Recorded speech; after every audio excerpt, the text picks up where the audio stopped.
My new book, Pillars for Life, A Guide to Spiritual Ethics and Practice, is now out and available for you to read and purchase. You can check out our website, willowhealing.org, to find a link, or you can find it on Amazon. We look forward to getting your feedback, and if you love it, please leave a review and share with your friends. Now it's time for the show. Welcome to Willow Healing Matters, the podcast. We are so excited to have you joining us on this journey where we explore different ways to empower your soul, whether it's healing in your kitchen or all the way up in the corporate world. Come with us as we look into different ways to heal your mind, body, and soul. Hey everyone, it's Catherine Cristani with another episode of Willow Healing Matters, and today I am joined by Dr. Rita Louise, who is a really great fun gal. That's her description, and she's also a medical intuitive. She's the best-selling author and founder of the Institute of Applied Energetics and former host of Just Energy Radio. Dr. Rita is the author of the books Dang, It Was Me All Along, The Dysfunctional Dance of the Empath and Narcissist, Stepping Out of Eden, E.T. Chronicles, What Myth and Legends Have to Say About Human Origin, Avoiding the Cosmic 2x4. I will edit that later. Dark Angels, an insider's guide to ghosts, spirits, and attached entities, and the power within, a psychic healing primer, as well as hundreds of articles that have been published worldwide. She is also the producer of a number of full-length and feature videos. Dr. Rita has appeared on film, radio, television, and has spoken at conferences around the world covering topics such as health and healing, relationships, ghosts, intuition, ancient mysteries, and the paranormal. So a big welcome to the show, Dr. Rita. Thanks so much for having me. I think we're going to have a great time. I think so too. There is so much I want to unpack about your bio. So I don't actually read about people till I'm reading out their bio, and I do it on purpose so I can be genuinely like, oh, wow, this is exciting. And and there's such a breadth of your work, and being in the intuitive space myself, I understand why, because the more curious you get, right, the deeper down different rabbit holes you get pulled, but also the more the universe tends to share with you. So how did you evolve from, doing applied medicine and, UFOs and ghosts? And I'm sure there's a story there. So I love the way that you frame that, because most people think that the work that I do with like this mental intentionality. And really everything that I do is kind of like Spirit says, hey, you need to do this. You need to research this. You need to look at that. And it's like, okay. And then I'll be doing it. And they're like, oh yeah, you need to turn that into a book. Like, okay. I understand completely. The worst interview question for me is, what are you going to be doing in 5 years? And I'm like, they haven't told me, so I don't know. I love it. I love it so much. So how did this journey of evolvement begin? Okay. That's a good question. Okay. So I really started on my spiritual path when I was about 13. So, I mean, in retrospect, and this came up to me recently, I've had two loves in life. One was archaeology and anthropology, so like ancient mysteries and the La Brea tar pit and the theory of evolution. I mean, that was my first love in life. And then I got turned on to the concept of ESP, which now is like psychic ability stuff, when I was about 13. And I've been on that path ever since. So, I mean, I had a day job. I worked as an engineering drafter / designer person for 15 years. What was that? Well, it's like you have to have that professional career, and but then I found the Berkeley Psychic Institute and studied with them and discovered that I had been very psychic my whole life. And it was just really easy for me to let go of that day job and go do my work full time. Which is so beautiful, because often we do have to let go of that day job, even though we have the fear or anything, it's like, where are they going to go? But when you do let go, that's when the opportunities actually open up. And a lot of people don't realize that. Like, you have to say, okay, I'm ready to quit, or I'm ready to jump all in. And then that's when things start to align. Well, sometimes the universe helps you out, because Sometimes. I was having that fear about letting go. And then I got let go from the company all right, there's a whole story with this. I'll share the story. Oh, please So do. we were sitting here talking about like spirit nudging you along. And so it was, and I don't remember the exact year, but it was September. And I kept getting this message, you need to pay off your bills. You need to pay off your bills. And so, and I could be left with the house payment and a car payment, and then just like whatever, utilities, Food. whatever. Yeah. And so I'm like sending this credit card $300 a month and this one five. I mean, I'm like paying this debt down. And not that there was tons, but based on what I was doing, by March of the next year, my husband and I would have been debt free, minus the house payment and the car payment. So I'm like working on it and working on it. 18, me and 7 other managers all got let go. I got 9 weeks of severance pay. Plus, since they let me go, I got unemployment. Yes. Well, I calculated it, and that 9 weeks of severance pay took me to the end of March, which made it so that on that same schedule, I was able to pay off all that debt. And I'm like, universe, thank you. Mm-hmm. And I never Mm-hmm. went back. I never went back. Oh, I had this happen the other week because I quit my job and currently like we're in between like leaving this place and next place. My husband had to go back to work. Anyway, and we just needed some extra cash. And I went, my background's as a speech language pathologist. And I went, universe, I just need a speech assessment. That'd be really cool. Like I can still do them. It'd be really cool if you just sent me someone that all they wanted was an assessment and nothing else. I can do that. And within an hour, I had a message from an old client say, hey, could we have a speech assessment done? And I was like, oh, yes, thank you. I'm like, how's next week? And they're like, yeah, we can do that. And, it was, but it's funny because when you are aligned and when you do need that help and you truly ask it from a place of like, hey, we just need a little bit extra this week, it shows up and it Mhm. happens again and again and again. And, my husband's there freaking out. He's like, oh, like my current job's not going to cover, the extra repayments we need. I said, we're okay. And he's like, what do you mean? I said, I'm really not stressed about it. I'm really trusting it. I said, I earned this much last week, and I didn't plan that. They all booked in last minute. And he's like, I was like, yes. So I guess it's, allowing and having that Mhm. space, right? It's so powerful. It is so powerful, and just this is very personal. So I'm in a big transition now, you're going to I be like, understand. are you serious? No, So me too. Spirit was like, you should go buy a house to go fix up, and then you can rent it. So I called this realtor that I've worked with before, and I'm like, hey, I'm back looking for a house to work on. He goes, I have the perfect house for you. And I go there and I take a girlfriend of mine, and she's looking around like, this place is a dump.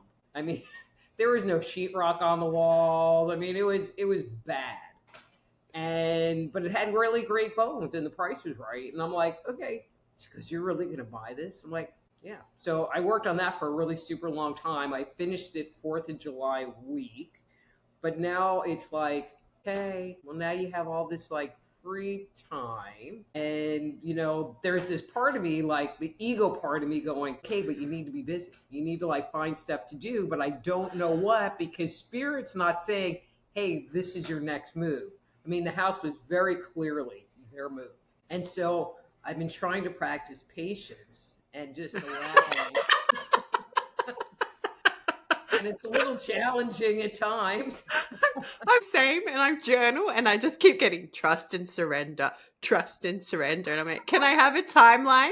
And they're like, soon. I was like, No. what soon? And they're like, soon. Well, I'm hoping this is them. They're like, once the house is rented, which I'm figuring it'll be like by the end of the month, Yeah. um, then things will start shifting and moving again.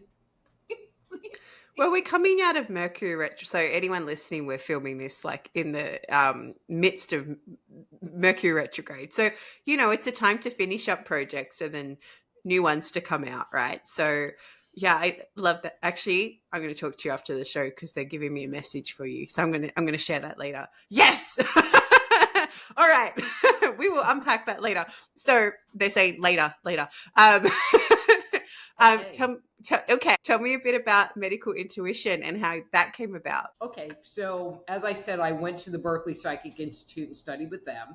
So I was I was fine with being Rita the psychic chick, and I'll talk to you about your relationships or whatever.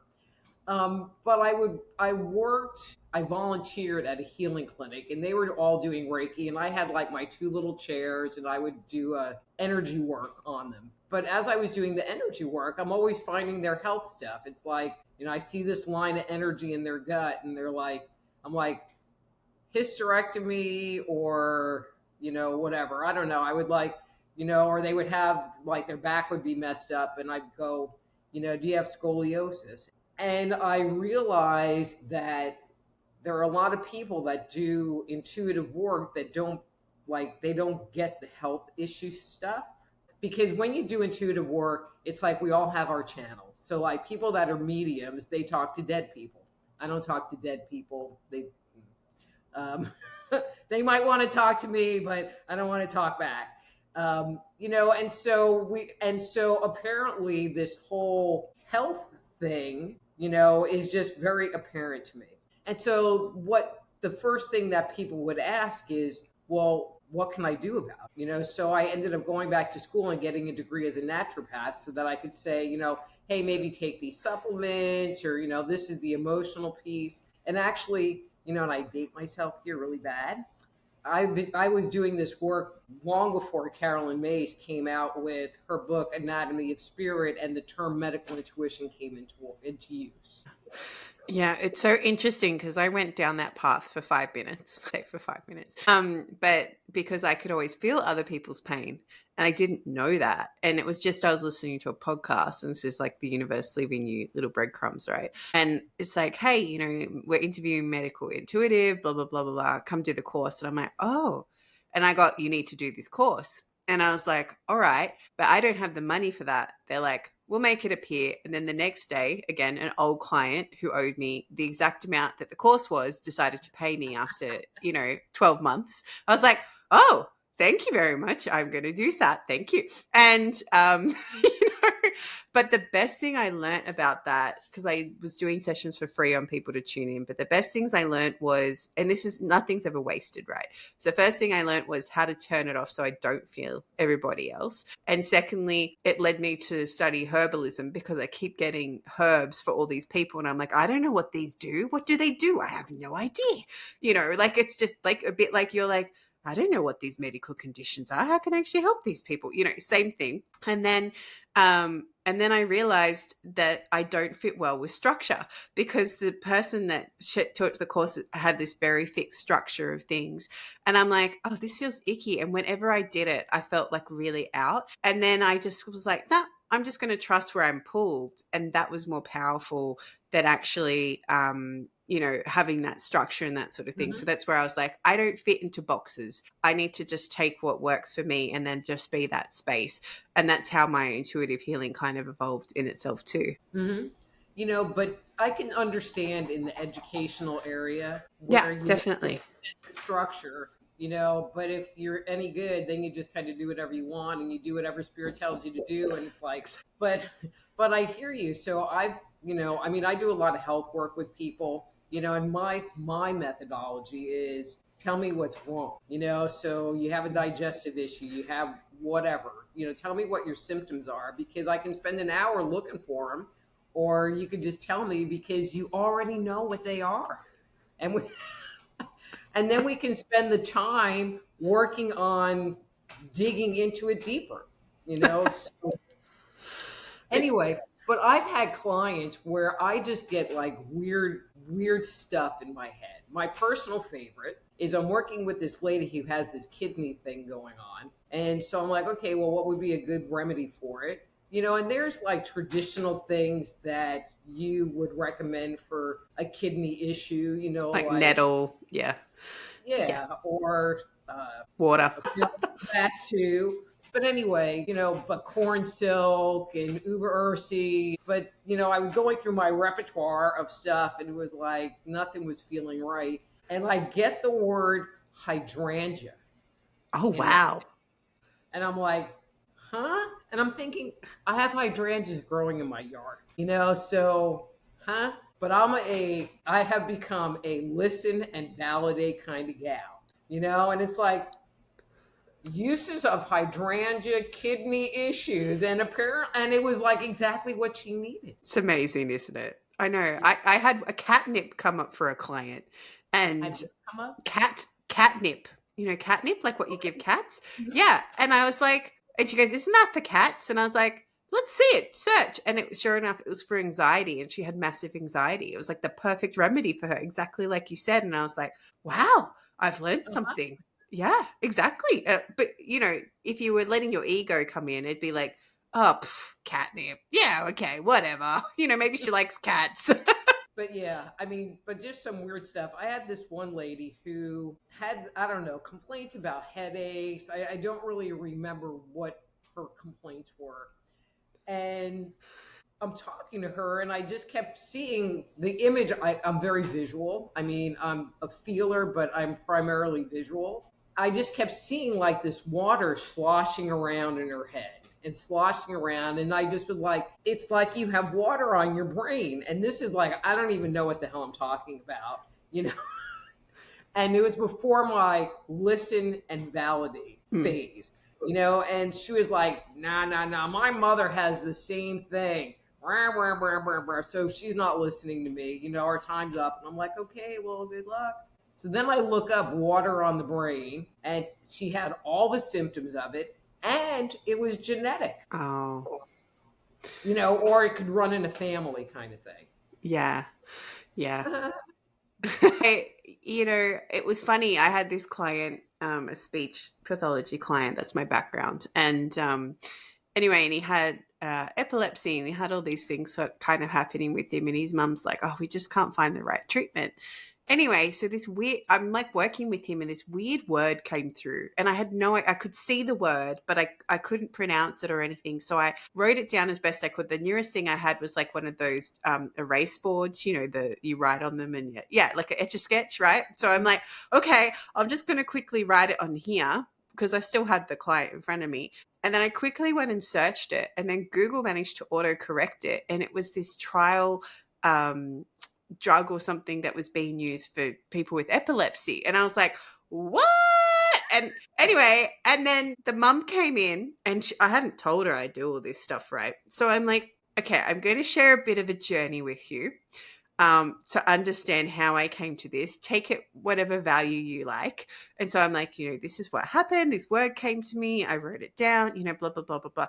And she's like, huh, I'm going to take pictures of that. I said, take pictures all you want. You know, it's just, and then I don't know if she ever explored it or not, but it was just, like you said, it's like receive and validate, right? And listen and validate because it's so important and it actually grows your intuition stronger, right? Because you learn Hmm. to just trust and go, all right, well, this is what's coming through. And the amount of times, even I had a client just yesterday and the night before, I was like, were you really close to your grandmother? And she's like, yeah, why? I was like, okay, all right, she's coming. Because I couldn't stop seeing this grandmother just kind of showed up ready to, you know, open up that space and everything. And it's, again, it's just that trusting and listening, right? Well, you know, and there's what we do with our clients, but as you work that muscle, I mean, Mm. because, you know, people sit there and say, oh, well, I want to be to open up my intuition. They think like they have to meditate and open their chakras up somehow and like do these very functional things. But it's really about, to me, paying attention and listening. And so when you listen and then validate, or it's like it increases your growth in what's going on. All right, so here's like a totally weird story, not a weird story, but just a listening story that I share in one of my books. Dang, it was me all along, about listening. And so, and it's totally mundane. I mean, it's not like you're getting some herb or something great. So my dishwasher wasn't draining. And so I call the repair guy, and it's right before Christmas, and he's like, you know, we're going out of town. I'm not, and I live in a small town, so the choices are kind of thin. And, you know, we won't be back till after the first of the year. And I'm like, okay, you know, no worries. But then I'm looking in the dishwasher, and there's like 4 inches of liquid down there. And I'm like, okay, you need to get that liquid out of there because it'll just be stinky and moldy in 2 weeks. So there's me, and I have like a little coffee cup and a bucket, and some ShamWow towels, and I'm trying to like scoop the water out, which was not working at all. At all. So in my head, I said, well, what would be something better to use? And I got use the turkey baster. Oh, I'll tell you what, it worked like a friggin' champ. I bet it did because the water wouldn't be sloshing around. It's actually got somewhere to go. Yeah. But it like scooped the water up really quick, and I just was like, whoop, whoosh, whoop, whoosh. And then here's the weirdest thing. So I'm giving a presentation in front of this big room of people, and I tell that story, and I ask the room, I go, so guess what I got? You know, like, guess what message I received? And this woman yells out, a turkey baster. And I'm like, they're all going to think I cheated and told you. I mean, who would come up with a freaking turkey baster? I definitely wouldn't because we don't do turkey. Like, it's just like, I only know what it is from American movies, like, but definitely, like, that's It's good once a exactly, year. exactly. I've done that with the car. I'll be like, what's going on with my car? And they'll be like, the battery. I'm like, oh, okay, I'll just ignore that. And then sure enough, within a few days, flat battery. It's like, okay, I knew that. I should have listened to that. So it is definitely that it can be in all aspects of your life, right? The more that you learn to listen and validate whatever aspect, the more it kind of keeps happening. But when I talk to people, suggest just like you said, it doesn't matter if you listen or not. Just that you recognize that either you did listen or you didn't listen. You need to take care of the car and you didn't listen and then you suffered the consequence of it. Where Yep. if you had listened, then it would all been good. But a lot of us need the cosmic 2x4, not two times, for us to Thank make you. changes. You're welcome. For us to make changes in our lives. We need to have that consequence. And it's like, oh, well, if I just listened to myself, it would have been better. Yeah, and I guess I heard someone say a little while ago, and I bring it up often, which is like intuition's meant to be acted upon, not put in a drawer. And I was like, yes, it's so true because the more you ignore it, the harder it is to listen to that inner knowing, and the harder it is to honor what comes up because you end up just defaulting back to your logic and your ego, and that's not going to get you to where you need to go. Well, and I have found that life works better when you pay Yes. attention. Yes, it does. It does. 100% it does, Dr. Rita. Oh dear. So following Spirit's calling, because that's the only way I can describe the breadth of the books that you've written. How did the ET ones come up, and what about the paranormal and ghost ones as well? Okay. So this was 2011. So like Ancient Aliens was on TV and those kinds of shows. And so there was an episode, and I think it was Ancient Aliens. It was one of that genre that was talking about the Mayan calendar because December 21st, Yeah. 2012, the world's coming to an end. And so they were talking about these cycles of time, which really interested me. And they said, well, the Hindu have the same thing. And so I ended up watching the episode again, and they just literally said, and the Hindus have the same thing, which said nothing. And so then, of course, now I have to go like look up the Hindu story and started digging into that, and then found as part of the Hindu cycles of time, they have a story that sounds remarkably like Noah. Mm-hmm. Mm-hmm. So that just started me on this deep dive into myth and legend and parallels and similarities that you find around the world. I mean, because I went into it pretty cold and walked out with this whole breadth of information. And, and again, my first love in life was archaeology and anthropology. So it really, and cultural stuff, and so it really kind of like allowed that part of me to come back to the surface, that love that I had of that topic. So that was that, and then I did ghost hunting for a while, and ended up with a lot of clients that had entity attachments that were Yeah. coming to me for help. Thus, the book came out of that. Yeah, which I love that. Which even when you were saying about the Hindu story was similar to Noah, there was a documentary on Netflix. I can't remember what it was called, but it was really powerful. Anyway, and they were going through like comparing how can all these cultures have the exact same story, and it was all about the floods, all of it, all the time. And he was going around the world uncovering, like how can they be so accurate, like the buildings and temples in Malta, and they perfectly line up with the stars, all these sorts of things, right? And it was so interesting because he was in the one in Malta, and I'm like, oh, I've been there. Like I knew where he was going to walk before he'd walk, and I've never been there. I feel like I need to go there one day. But there was this. It got up to Atlantis, right? That was the next episode, and I was like, oh, awesome! Like I'm so curious, and my whole TV turned off. Like everything turned off, and they're like, not yet. Yeah, they're like, you're not meant to know this yet. And I was like, okay, all right then, I will just go.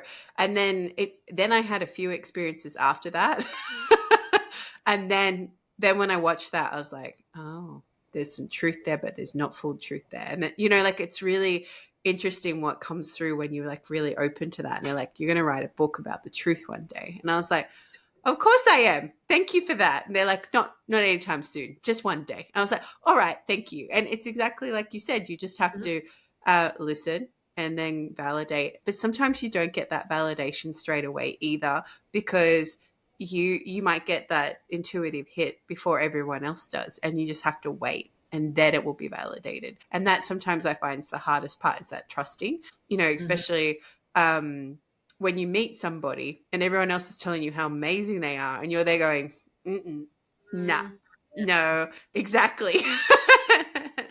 And So I yeah. think it's interesting that your TV blew up on the Atlantis episode. Okay, so this is in my humble opinion, and my opinion about some things are very different than what you see in the more mainstream ancient mystery people, because I tap into the energy and they just like make stuff up and pull it out their butt, which irritates the hell out of me. I had people, so the book we're talking about is E.T. Chronicles, What Myth and Legends Have to Say About Human Origins. And I do not talk about Atlantis in that book at all. And so I Mm-hmm. got complaints from people, why don't you talk about Atlantis? And the only way something ended up in the book was if I could find multiple sources telling the same story. With key phrases, the sun, the moon, and stars were placed in the sky. That was a key phrase you found around the world. The Noah story, they're all the same. Key phrases. And there was no corroboration of the Noah story. So, and there's no ruins. There's more evidence of Mu or Lemuria, in the South Mm-hmm. Pacific, Yep. to support that culture and the destruction of whatever that land mass is or was. Yeah, it's funny you bring up Lemuria, because I listened to this audio book. I think it was The Women of Lemuria or something like that. And I was Church word, church war. I'm not sure. But anyway, and I was listening to it, and when it resonates so true in your soul, and you're just like, Mhm. yes, yes, this makes so much sense. It's just like, yes, and there was just so much in that listening to it, and I'm just driving and I'm like, yes, like I was like, so excited because it resonated so much. But then my perspective of Atlantis isn't the golden shiny thing that they make it out to be. It was actually a place where they use psychics for their own advantage, and that's why I feel there's a lot of this mismatch of energy. Look, you're nodding. It's like this mismatch of energy, because they're like, oh, this is where all the ancient tech was. I'm like, no, that's not where all the ancient tech came from. The ancient tech's always been there. It's just been buried and buried and hidden in plain sight. Like there's so much in plain sight. It's just you have to unpack it all. And anyone that brought it to light, it's kind of mysteriously disappeared. So it's just really, really conscious about that. And again, trusting what resonates with your soul and what doesn't, because, that is where it comes to any part of this journey. I could go off on like so many tangents on this. Uh, but when you sit there, all right, I'll go here. When you sit there and you start talking about material that there is no hard evidence, but there's stuff that there's supposedly hard evidence, it's safe and effective. I'll just say that, might not really be true. And it's just somebody saying something and they have the credentials and sorry. I'm laughing because I was the same. Keep going. But they have the credentials and you're supposed to listen to them, Mm-hmm. because they're right and anything you might say or think is wrong. So Mm-hmm. are you familiar with the site at Göbekli Tepe? Are you familiar with Göbekli Tepe? So No. it's a site in Turkey that was buried 8,000 BC. And so it existed long before then. And it has these massive upright pillars. If you saw a picture of it, you'd be like, oh, yeah, I know that place. Anyway, and so I ended up writing an article about why Göbekli Tepe was buried. And oh my God, the knife stabs. It's like, well, Graham Hancock says this, Oh, and yeah. blah, blah, blah, blah. And so the leading thought was they buried it to save it for posterity. They buried it because they were under attack and they wanted to preserve it. I don't know. It was three really, like, why would people 12,000 B or 8,000 BC bury, and it's 16 acres that they've excavated or that they know that there's stuff 16 acres. Yeah, I know. Why would they purposely bury that? Exactly. Exactly. But my take on it, because one of the things of my investigations was the whole concept of taboos. Okay. And so if there was something that was royal, like, the rulers were either the gods or they were the children of the gods, had this divine aspect, and you couldn't touch their stuff.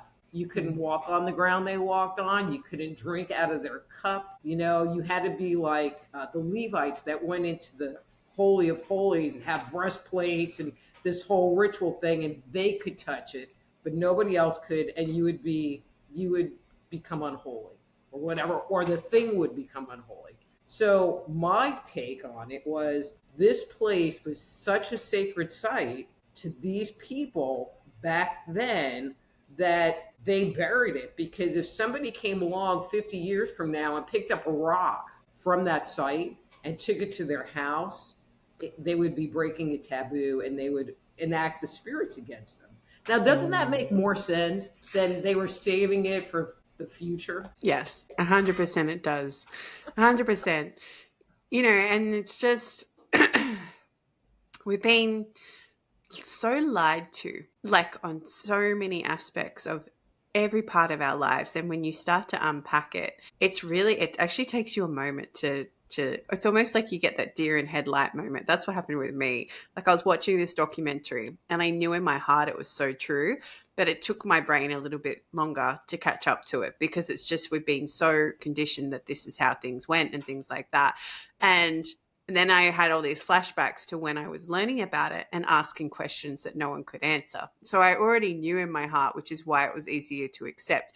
But it's that mass psychosis and that mass indoctrination into a certain way of thinking that we've been conditioned to be in, which is all being designed to squish our intuition. Oh, no, you don't listen to your gut. That's just emotions. You got to listen to your head, like all these things like Mm-hmm. that.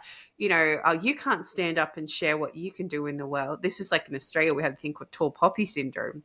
So if you stand up and you're different, you have to get cut down. It's like it's a culture thing. It's very crazy. So if you sit there and tell people what you do and it sounds like you're bragging, then, and it just could be you're just generally talking about what you do, then they'll cut you down and make you feel inferior. And it's such a big thing. It's like such a cultural thing. But the reason they do that is because they don't want anyone to stand out and be a leader.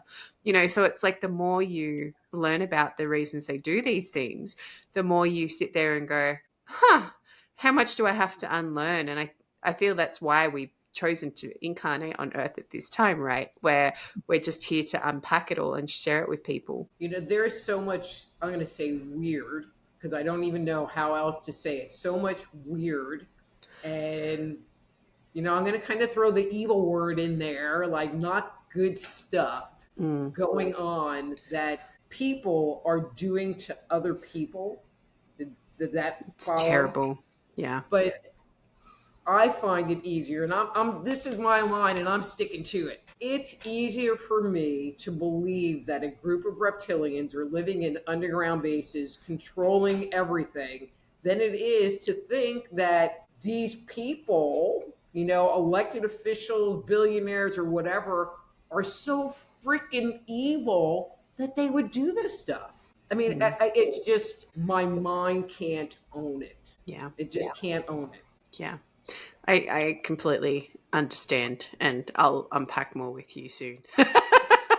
But as we finish our time up on this segment, I asked the guests that come on, Dr. Rita, if you could heal or change something in the world, what would it be? We just had that piece of conversation. How's about like to get rid of all the liars and for people to be in their integrity. You Yeah. know, I think that this planet is so lacking integrity that it hurts me because I really value that character in people. Yeah. 100%. And the accountability too, right? Where we don't blame everybody else and actually take responsibility for ourselves. Mhm. 100%. And if people want to come find you or your books or come work with you, Dr. Rita, where can they find you? So my website is soulhealer.com. That's soulhealer.com. I've been posting a lot to Substack, and so that's at Dr. Rita Louise on Substack. And every Thursday night, I host what's called Thursday Night Live with Dr. Rita Louise, and I cover a topic. So this week I'm talking about surrender, and then I'm opening up. It's you never know. I'm opening up the chat room, and that people can get free on-air psychic readings. You know, so that's 7 p.m. Central. The best place to find it is on YouTube. So that's Just Energy Radio on YouTube. That's 3 words, Just Energy Radio. 7 p.m. Central. Hit the live link, join the chat, hang out, and have fun. Beautiful. I'll make sure to put all that in the show notes too. And maybe I need to tune in this Thursday. I have to figure out the time conversion stamp. So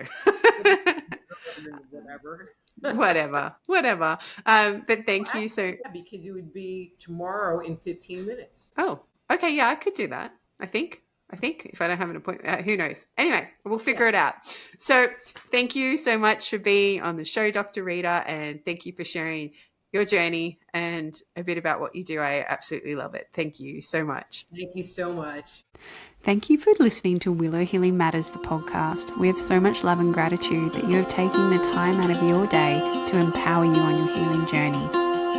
The views shared by the person being interviewed might not necessarily reflect that of the host and should be used at your own discernment. Trust what resonates for you and follow your heart and soul guidance. If you have any underlying medical conditions or mental health issues, please consult with your healthcare provider before pursuing any of the recommendations. Likewise, you can always contact the person being interviewed to find out more information. This can be found in the show notes. Remember to activate, align, heal, empower, and find love in everything that you do.